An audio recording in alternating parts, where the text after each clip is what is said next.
Welcome to Marketing Spark. Here's a troubling industry statistic. The average tenure for a chief marketing officer is 41 months or just under 3.5 years.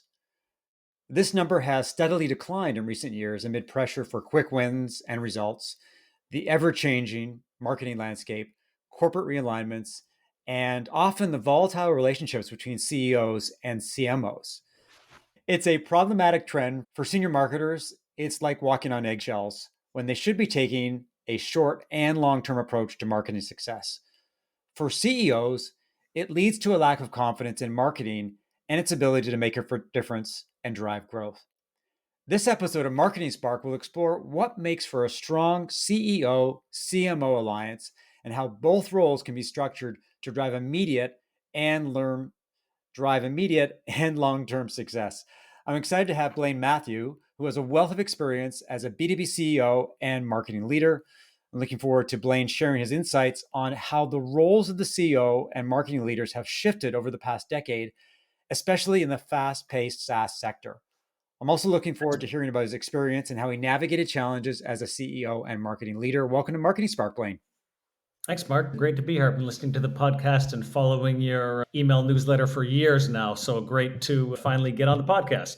Thank you for being a loyal reader and listener.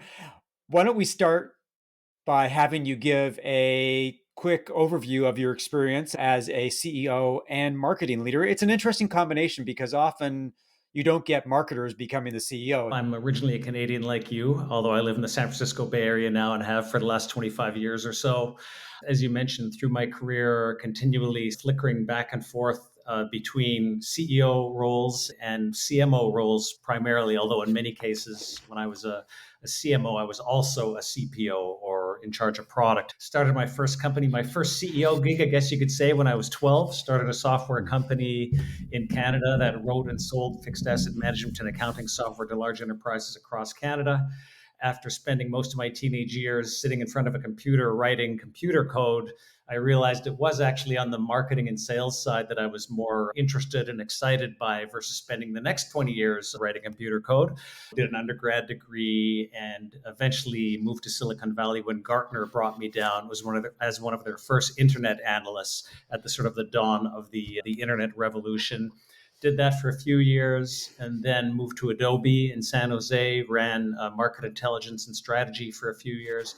And then since then, as I mentioned, I've been primarily at early to mid-stage SaaS software, B2B software companies, and bouncing back and forth between CEO roles and CMO, usually CMO/CPO roles.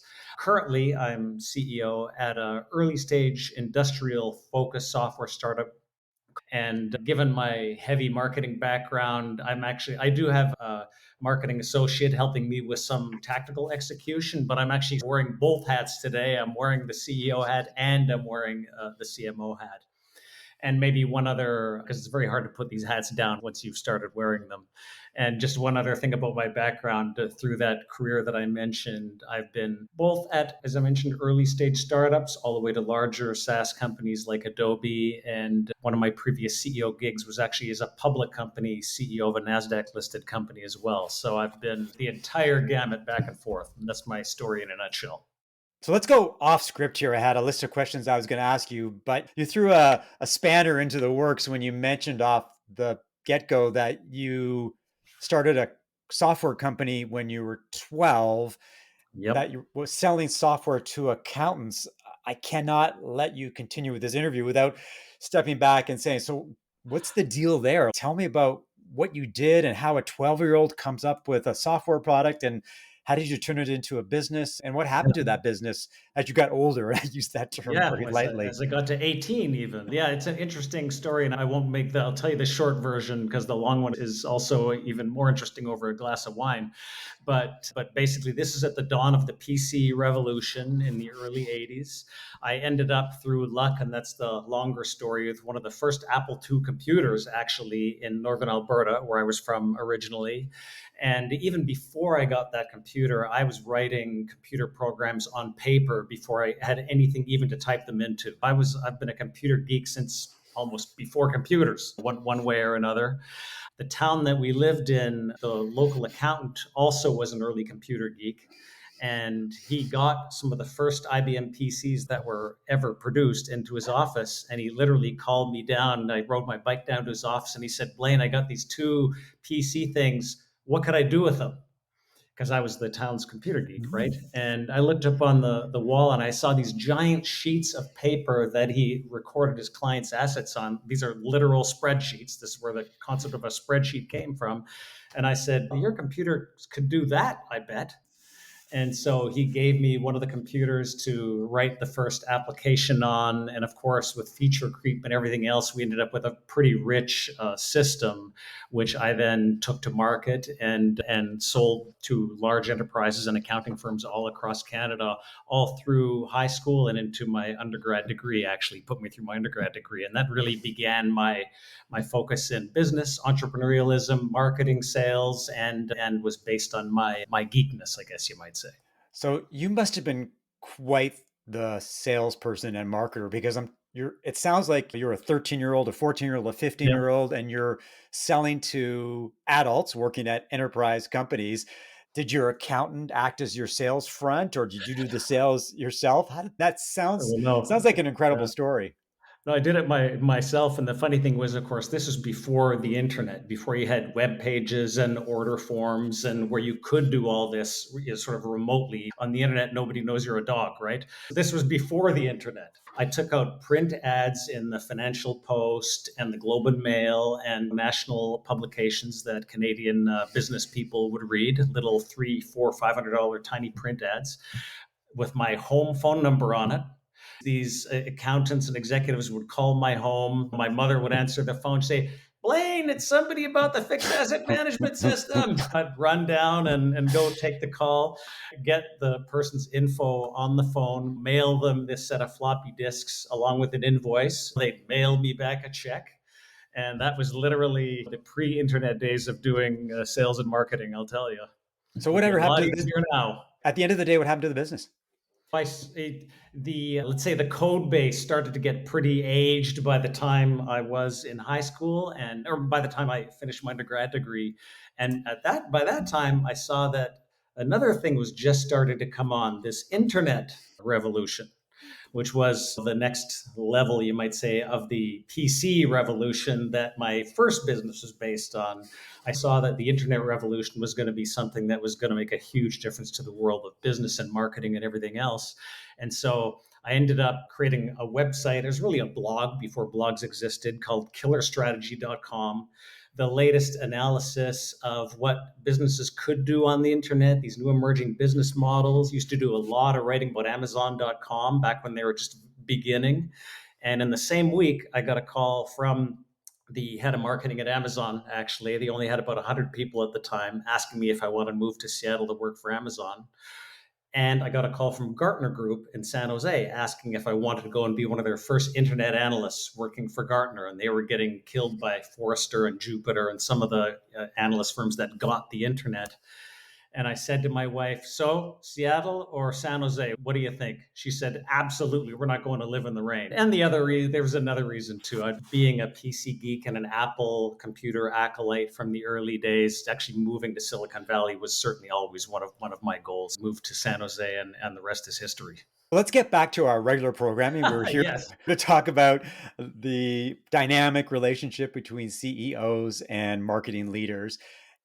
Given your, and I would say I'm probably understating your background, but your unique experience as a CEO and marketing leader, can you share your insights on how the roles of CEOs and marketing leaders have evolved in the B2B and SaaS industries over the past decade? Because certainly there seems to be, if not antagonism, there's an interesting dynamic. It's whether you want to describe it as volatile or ever changing, or I don't know the word, but there seems the marketing leaders and CEOs seem to be at war with each other as opposed to being allies and partners. So I'm very interested in your take and your perspective, Mm. given the fact that you've done both roles at the same time and you've done both roles separately. It is very interesting. And I think first of all, when you said the stat earlier about 41 months being the average tenure of a CMO, I was shocked it was that high. And I think that's because as you see, my background is mostly in earlier stage companies, not the big giants, big large enterprises where tenures do, I think, tend to be somewhat longer and they're more stable. I come from a background where these things, I think, they tend to be less stable and much shorter. In fact, I've rarely had a job in my life that was 41 months in 10 years. That was, I think the reality, especially in a lot of tech businesses and small to medium sized startups, is actually much shorter than that in my experience, in fact. And maybe we'll get back to this, but one thought that immediately occurs to me is I don't necessarily think that's a bad thing. Okay, because it could be characterized as a war, the CEO and the CMO at war, or it could be characterized as you have to have the right skill set at the right time and the right place for the development of the company that you're working at. Maybe in a large enterprise that's evolving very slowly, there's not that much evolution happening. But in the startup world and in the technology world, that evolution is happening at breakneck speed, right? And it's very possible that the CMO, and this doesn't just apply to CMOs, it could be CROs and almost any executive, including the CEO, is not the right person for that time and place. If you can get 2 or 3 years of really good, valuable service from that person, I don't think that's necessarily a bad thing. Having said that, I think what we have, to answer your question, what we've seen over the last couple of decades is, and I'm sure your listeners know this as well as anybody, is a just a massive rapid advance of technology penetrating marketing. The martech stack is becoming more and more complex, and marketing over the last 20 years really or so has moved out of the area of opinions and egos and moved into something that can be productized and systematized in a way that it never could before. We'll probably talk about Gen AI later, but that's a whole that now that's even going to go to another level. So that has really been, I think, the overall sea change as CMO CEO relationships have evolved. You've got this whole underpinning of technology which is evolving rapidly around it. Do you agree with that, Mark? Well, I certainly agree with that, and I see it and I feel it when I work with B2B SaaS companies. But a side conversation here, and picking up Hmm. on your comment about why short tenures for CMOs may not be a bad thing. In the last year, certainly the last 6 months, we've seen the rise of the fractional CMO. And there's many reasons why this is happening. Among them are marketing professionals being laid off and reinventing themselves as fractional CMOs as opposed to marketing consultants, which is certainly not as sexy. But I think the one of the interesting threads is that a fractional CMO they can come in different shapes and sizes, they can have different skill sets, but it gives companies the flexibility to get the right type of marketing leadership at the right time without any commitment. So you can work as a fractional CMO for 3, 6, or 12 months. After you've taken a company from point A to point B, they can shift gears and hire another fractional CMO or a full-time CMO. And it just gives them the flexibility to scale and to get what they need when they need it. And I think that may tie into your hypothesis about why CMO tenures can be short and not be a bad thing. Thank you for reminding me about the fractional CMO thing because I was one of those as well. I went through a 3 year period where, for about a year and a half, I actually started my own sort of single shingle fractional CMO service. And then I gradually realized over time that that's tough because you're spending all your time marketing and selling yourself while also trying to work for clients. It's a tough business. So I ended up actually joining one of the national fractional CMO organizations also for a year and a half. So I spent about 3 years doing exactly that business.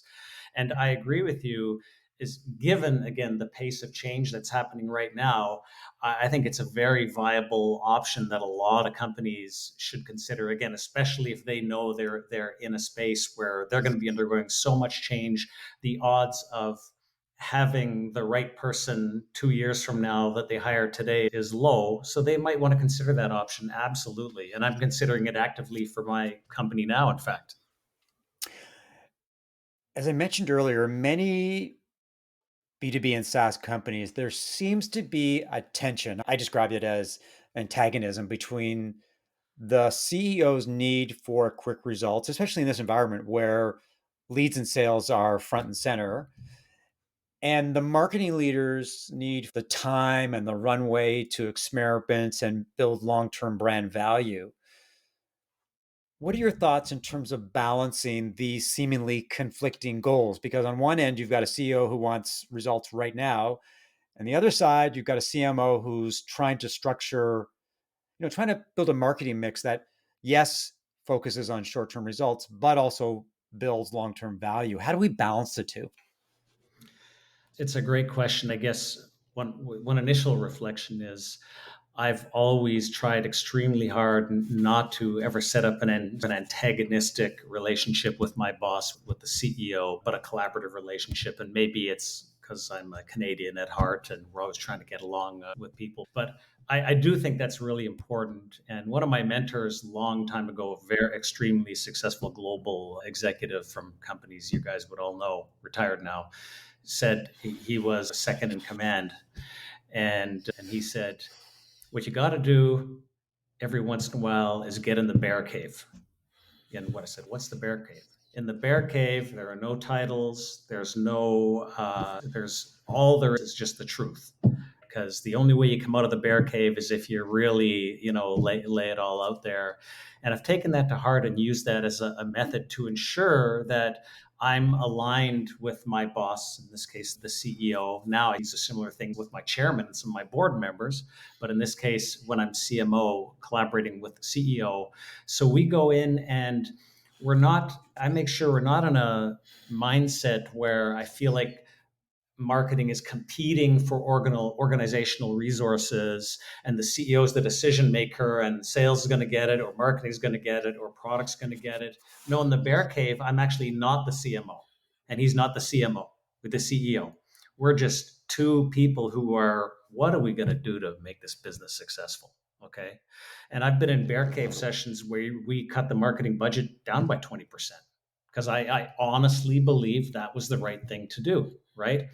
I've also had, bear cave sessions where the CEO left with a much clearer understanding of why are we doing this? Why are we engaging in this blogging initiative and doing this business on the edge video series? It's very hard to prove ROI. And often what I find is CMOs, they do a lot of things hoping that it'll be recognized by the CEO as the right thing to do because they can't prove it. It's very hard to get metrics around a lot of this. Mm-hmm. And that hope is almost always dashed. Eventually, the CEO comes up and says, I've let you run with this thing for 6 months now. It's a waste of time as far as I can tell. Move on to something else. And that can be avoided if you and the CEO really find a way to have a mind lock on the things that are hard to validate and prove. And then, of course, for the things that are validatable, uh, have a set of metrics success metrics that you agree on. And if it doesn't work out, don't be defensive. It's not about failing, right? It's about the organization is failing and you have to come up with a new approach. And so anyway, I packed too much into that answer, but that's one way to think about it. I often say that one of the keys to success between the CEO and the CMO is creating partnerships from the get go, where you're both aligned in terms of goals, expectations, how things are going to happen, when they're going to happen. I'm interested in your experience as a CEO dealing with marketers or as a marketer dealing with your CEO. How do you make sure that both parties are in lockstep? Because expectations can be different, priorities may be different. The CEO is obviously where growth and valuation. CMO has their own priorities. But how do you make sure that when you come to the table, when you move forward, you can move forward together, and that while success is always a good thing, that there's room and latitude for experimentation and failure? Because marketing is sometimes things don't work and they can be spectacularly unsuccessful, but that's how an organization can optimize and move forward. What are the Yeah. dynamics? What are the key success in making sure that you've got a partnership as opposed to these people who are grinding together and being maybe It's almost like a competition in a sense, or a rivalry in a That's sense. another lesson I've learned in my career a few times when I've been wearing my CMO hat on is I've had some spectacular failures, wasting millions of dollars in marketing budgets that weren't that big on crazy ideas. And I learned some real lessons there from my CEOs who didn't just immediately fire my ass, and because we had a level of trust and a level of collaboration and understanding, and we knew that some of the things I did were going to be mistakes. Now after one of these egregious mistakes, he said, Blaine, you owe me a really nice bottle of wine after this one. And I did give him a very nice bottle of wine because I probably should have had my butt fired. But if you have that level of trust, and then you said another thing, which I think is important. I make sure whether I'm the CEO or the CMO, doesn't matter who's, but the mindset needs to be you're only going to hit 70%, maybe 60 to 70% of your goals, of your targets, of your objectives, okay, for in your go to market. If you're hitting 100, then you're not trying hard enough. You're not doing the innovative things that need to be done to really move your company up the inflection point. So if you're happy with slow growth and steady as she goes, okay, set goals that you need to hit 100% of. But if you want to hit an inflection point, then you have to assume there's going to be failure there. And I make sure that's not the unspoken truth between the C-level executives. That's the blatant stated objective. We're going to have a scorecard, and 7 out of 10 of those things are going to be red at the end of the quarter. And if they're not, then we didn't try hard enough, right? In setting these things. I don't want to lose this one other point your question brought to mind. We're talking about CMO CEO collaboration and effectiveness. But of course, we all know there's the third dancer in that party, and that's chief revenue officer or Mm-hmm. chief commercial officer, or whatever you want to call it. And that relationship is just as important for CMO success and for company success as the CEO relationship is. And depending on where the CEO's mind focus is, because some CEOs are very go to market focused, in that case, CMO needs to be really aligned. They may in some cases they're more product or technology focused, especially in startups. But the CRO CMO collaboration, which I know is not the topic, but is just as important, because if that's not aligned, then you know who really has the CEO's ear. That's the person who holds the sales quota, who keeps the CEO from getting fired when you go into the next board meeting and the CEO either hits or doesn't hit her number for the quarter. That's where the rubber really hits the road. So make that collaboration really effective as well. Of course, I need to talk to you about AI, and but before we move on from that, I did want to ask you about the dynamic in which a marketing leader is trying to build brand, trying to establish the company as one of the options in for Mhm. consumers, but you've got a CEO who is demanding quick wins and quick results. They're impatient. They want the CMO to be doing things that move the needle, and often there's conflicting priorities when it comes to who wants what to happen when. Yep. How do you navigate long-term growth goals and plans with I need to see leads right away? Because I see it all the time. And every one of my engagements, there's an initial honeymoon. It probably lasts a couple of weeks. And then they're saying, okay, what are you going to do to get me leads and sales? And I'm like, I just started. I just trying to build a plan of attack. And this obviously happens when you're dealing with a full-time CMO. So as a CEO, what are the rules of engagement when it comes to making Yeah. sure that both sides get what they want and there's no disappointments along the way? A couple things come to mind. I've been in this situation multiple times as a CMO. Every new CMO gig, it's the same thing. You've got a window of a honeymoon where you can update the website and start a new blogging initiative and do some brand building stuff. And then all of a sudden, the CRO goes to the CEO and says, I'm going to miss my number this quarter. And everything starts to be about leads, right? Leads. One way you can do it is to implement an account based marketing program, and that'll distract sales for about 6 months while you think you're really collaborating tightly on a joint effort. And then you can keep doing whatever you want in the background while you're distracted by ABM. That's one method, but I've tried that a few times. It doesn't work in the long run. It works in the short run, but doesn't work in the long run. I do recommend ABM, but I don't recommend it as a distraction tactic. First of all, I think if your near term tactics are not also aligned with your longer term brand building, then you've got a problem. You're not thinking about this the right way as a CMO, and you're going to have a hard time justifying this kind of work to the CEO. And that's one thing I've learned over the years is the ground cover and the air cover, or the ground war and the air war, should not be thought of as two different wars. Okay, they are the same war. They need to be supporting and with each other, and your CRO and your CEO need to believe and understand that.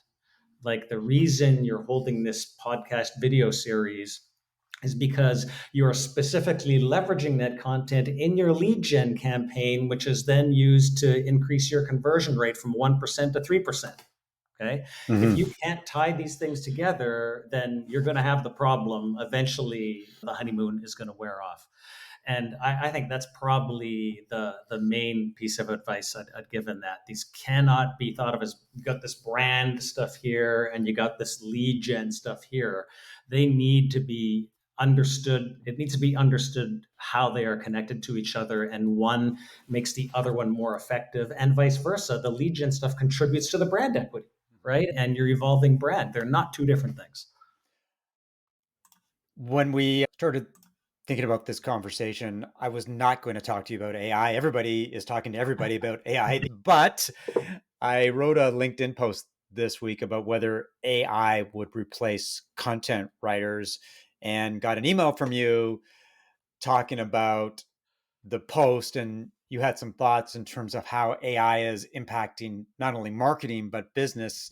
Perhaps you can elaborate on Yeah. your thoughts and how a CEO these days can navigate the impact of AI, or get the organization thinking about the impact or ready for the impact of AI, because everything is obviously going to be disrupted. And I can only imagine the challenges are enormous. I'm having this conversation a lot lately because of I've got a large network of marketing executives and mid-tier marketers as well, and a lot of sales executives and CRO colleagues and former sales colleagues who are all dealing with the same thing right now.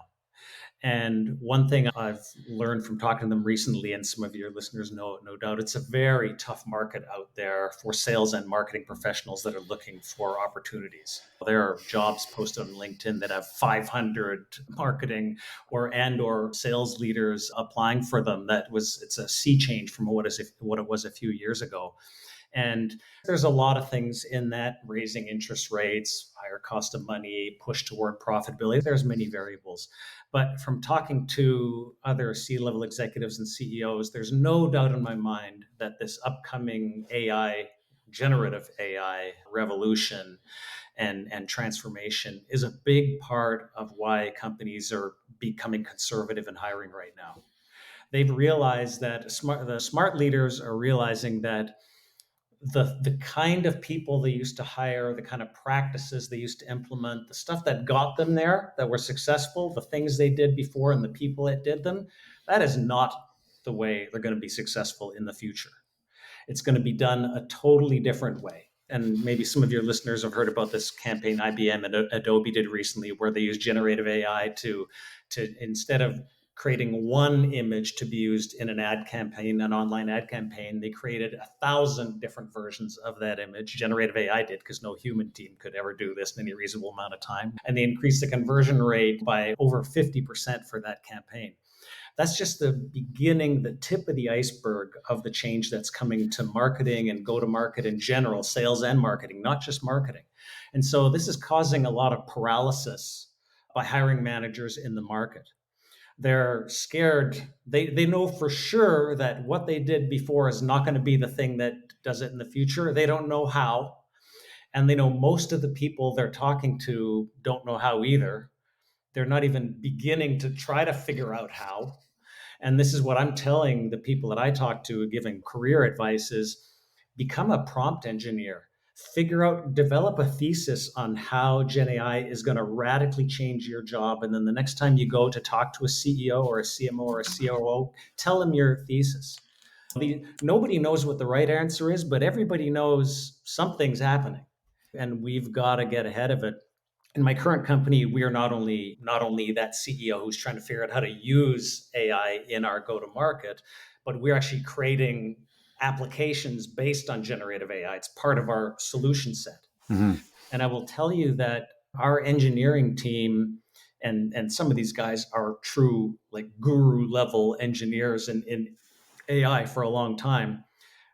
Nobody can keep up with this. The level of change is happening so fast, the technical development that the engineers on my team that are trying to build systems and solutions based on it, or 1 week later, everything they did is now out of date because there's a new radical new approach that's 10 times better. So back to marketing. If you're a marketer, I highly advise to think through your hypothesis for how your job, whether it's content marketing or campaign creation or event management or whatever it is going to be impacted by this. And then develop a thesis, begin to learn to use the tools and technologies. And your blog post is right. Today, where it's not like AI is going to come in and write every blog post and create every website from scratch and terminate all these people. That's not where it's not there today. But when I see the rate of change that things are happening, I'll tell you, 2 years from now, within the next 2 years, it's going to be marketers and salespeople who understand these technologies that are going to survive the transformation that's coming. I Yeah, honestly. been talk for a long time, especially with the ups and downs of the market and how marketing departments expand and contract, that marketing departments will be heavy on strategy, critical Yeah. thinking, creativity, trying to come up with ways that companies can outmaneuver the competition. And a lot of the tactical work, especially the grunt work, the stuff like a lot of the grunt stuff that you hire people for, you have low cost talent that does it. Increasingly, you use Fiverr and Upwork to make it happen. A lot of that stuff will disappear. So you'll have small, smart marketing departments strategically thinking, using an army of contractors, freelancers, and of course, AI. Is that the future of marketing within companies? That's going to happen. It is happening, as you said. AI is replacing some of that tactical execution work. But in my honest perspective, like I use Gen AI every day, Chat GPT primarily, and a few other tools. And for me, it's almost all on the creative side.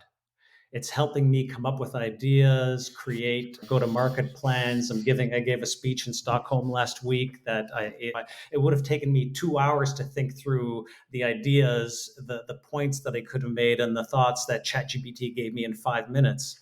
Now, so to some degree, it's the opposite. It's going to be a while before a robot is able to stand up on the stage and give it an engaging presentation like I gave in Stockholm Mm, last week.